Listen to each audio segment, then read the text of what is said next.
jimmydore.com. And you'll find April 1st, we're going to be in Hartford, Connecticut at the Funny Bone, then Syracuse, New York at the Funny Bone, then Atlantic City at New Jersey, the Claridge Hotel, Levittown, New York, April 4th, Governor's Comedy Club, Cohoes Music Hall, it's a beautiful space, Providence, Rhode Island, San Jose, and Toledo. Go to our website, jimmydore.com.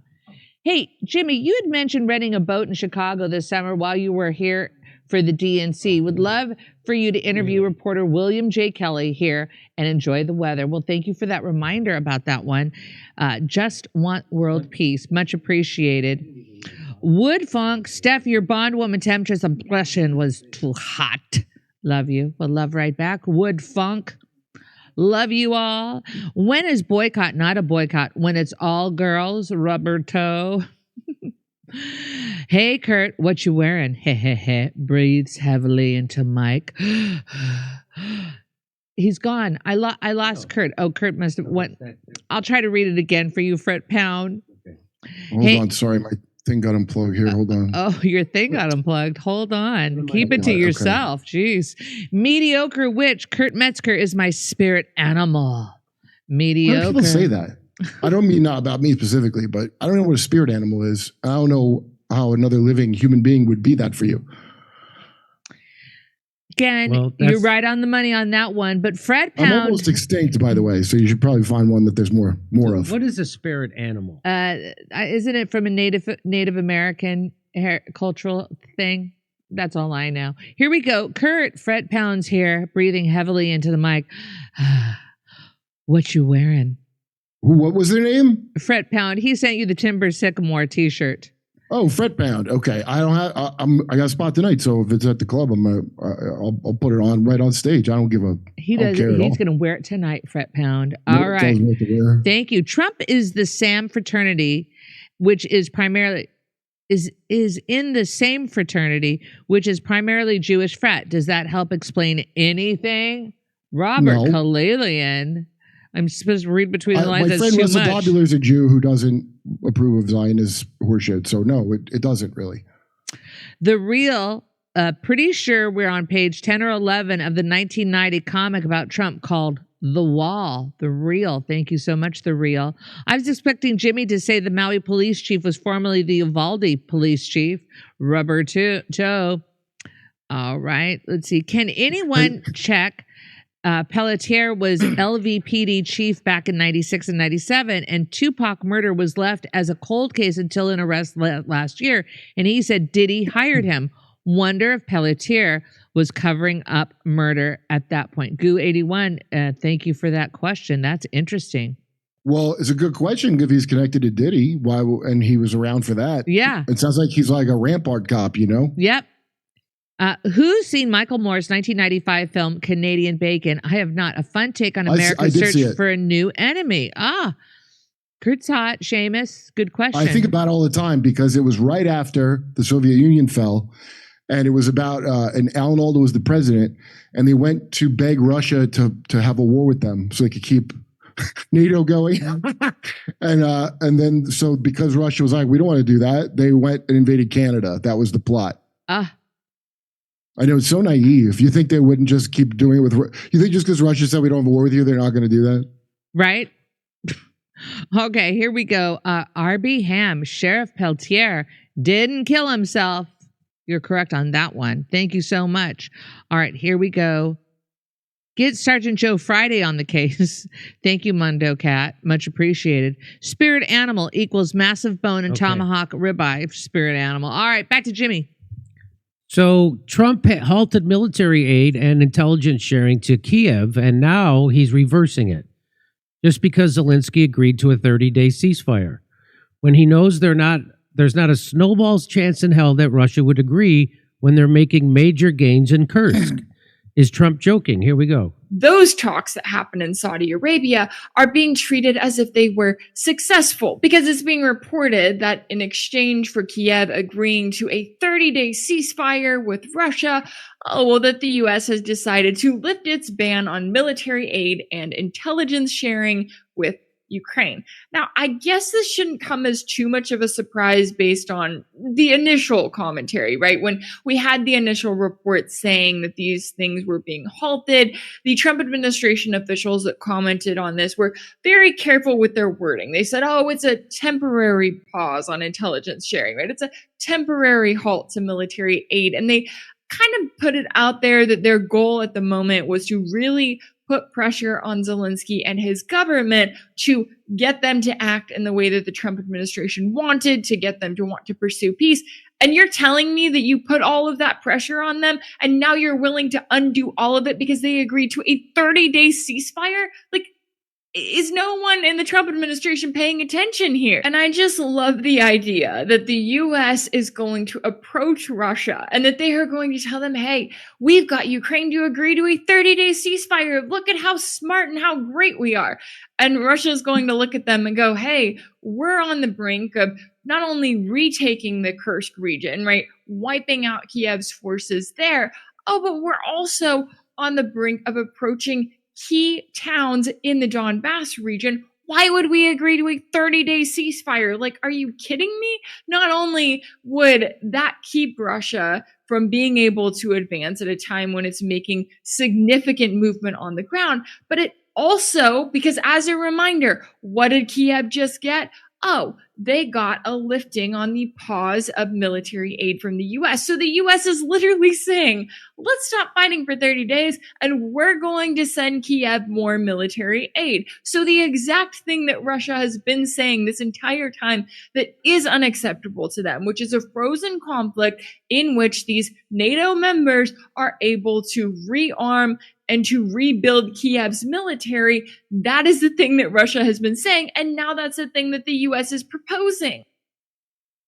So what is in it for Putin to go along with this, I guess, is the bigger question. U.S.-backed ceasefire offer poses dilemma for Putin. He recently rejected the idea of an interim truce in Ukraine, but he wants to maintain his relationship with President Trump. So, as recently as January, President Vladimir Putin of Russia emphatically rejected the idea of a temporary ceasefire in Ukraine. But after a month in which President Trump turned American foreign policy on his head and Russian forces made progress in a key battle, the Kremlin now appears keen, at least to entertain the 30-day ceasefire proposal made by Ukraine and the United States on Tuesday. Does Trump have secret plans to whack Zelensky? But that would be a tragedy. Dmitry S. Peskov, Mr. Putin's spokesman, told reporters on Wednesday that the Kremlin was carefully studying the outcome of Tuesday's talks between the United States and Ukraine and their call for a month-long ceasefire. He said he expected the United States to inform Russia in the coming days of the details of the negotiations that took place and the understandings that were reached. So, he raised the possibility of another phone call between Mr. Putin and Mr. Trump, signaling that the Kremlin saw the ceasefire proposal as just part of a broader flurry of diplomacy. Mr. Putin has seen a dizzying reversal in his geopolitical fortunes over the last month as Mr. Trump in Russia's favor antagonized U.S. allies and excoriated President Volodymyr Zelensky of Ukraine at the White House. So, a dizzying reversal of fortune? So you're saying he stopped winning the war because he's been winning that war? Well, I don't understand. What is the reversal of fortune? He's been winning the war. You mean the reversal of fortune with President Trump saying that we should end the war? You mean that kind of thing? I don't know what they mean by that.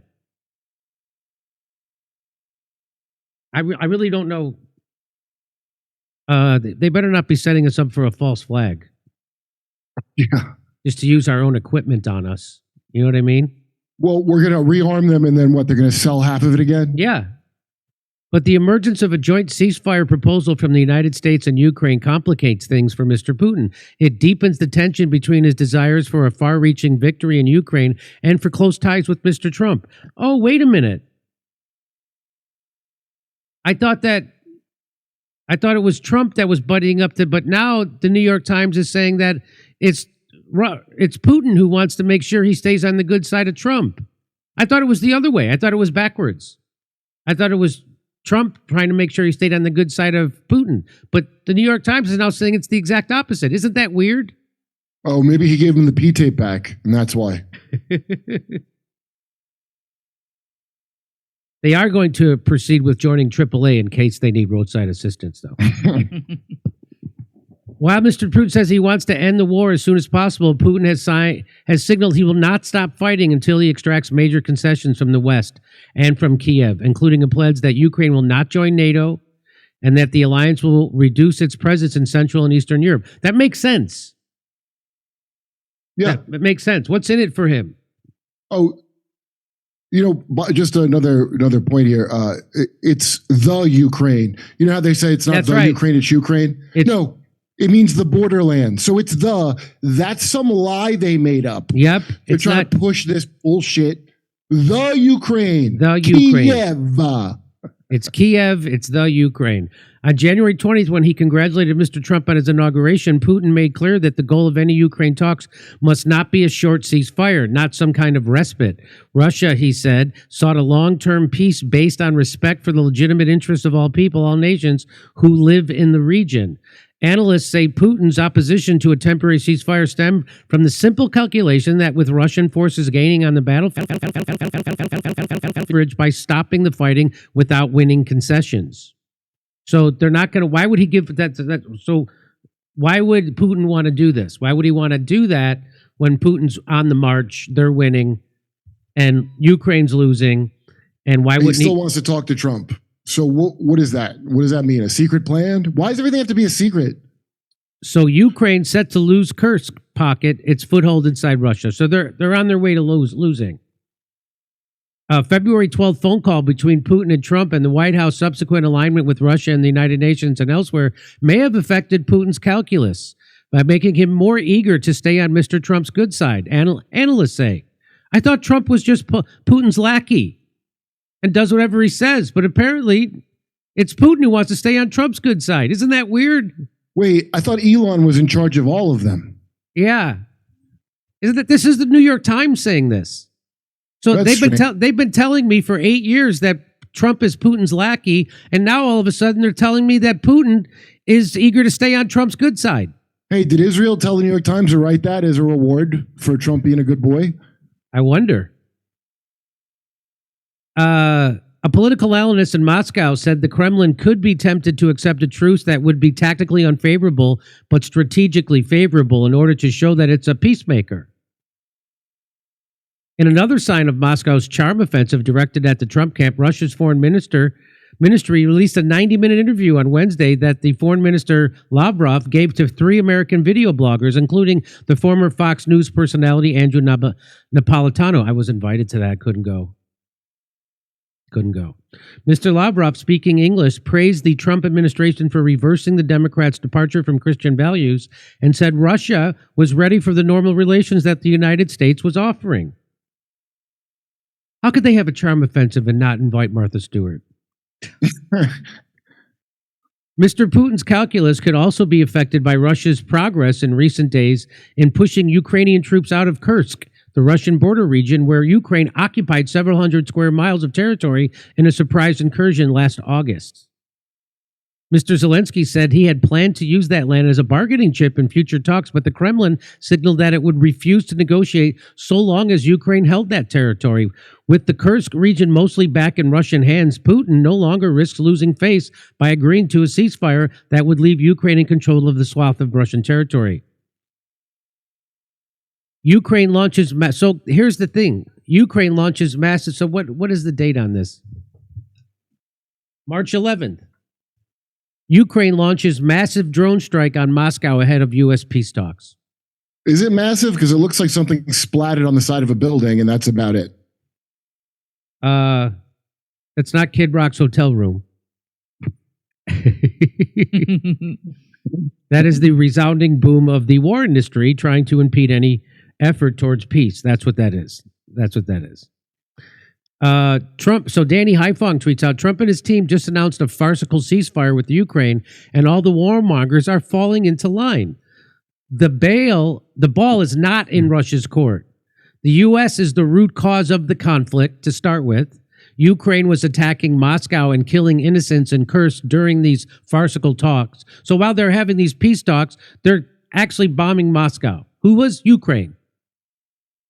The U.S. hasn't negotiated in good faith. In fact, it has yet to offer one concession despite being defeated by Russia. The U.S.'s warmongering elite can't be trusted ever, says Danny Haiphong. So here's Ursula von der Leyen. The ball is now in Russia's court. Emmanuel Macron. The ball is clearly in Russia's court. That's asshole. The ball is always in Russia's court. Secretary Marcos. The ball is now in Russia's court. Great. I think the ball gag is in. When are you guys going to figure out, when you get the memo, put it in your own words? They just use the same phrase. They get the memo and then they just repeat it. The ball's in your court, in Russia's court. Yeah. So I think there's balls in Rubio's mouth. So I agree. So the point is, it's really in the United States and Ukraine. They're the ones who provoked this war. They're the one who is bombing Moscow as they're trying to do peace talks. Anyway, okay, over to. So it's weird. Trump is going to start arming Ukraine again. That's also weird. But that's just a giveaway to the military-industrial complex. That's all that is. That's okay. I'm gonna do my corruption. That's just corruption. That's all that is. Well, did because we know that assurances that it would be spent in Israel like he intended. Right. So of course they're going to take that. And we know that they've been, at least half the stuff we sent them, they're reselling on the black market. Anyway, all right, over to stuff. All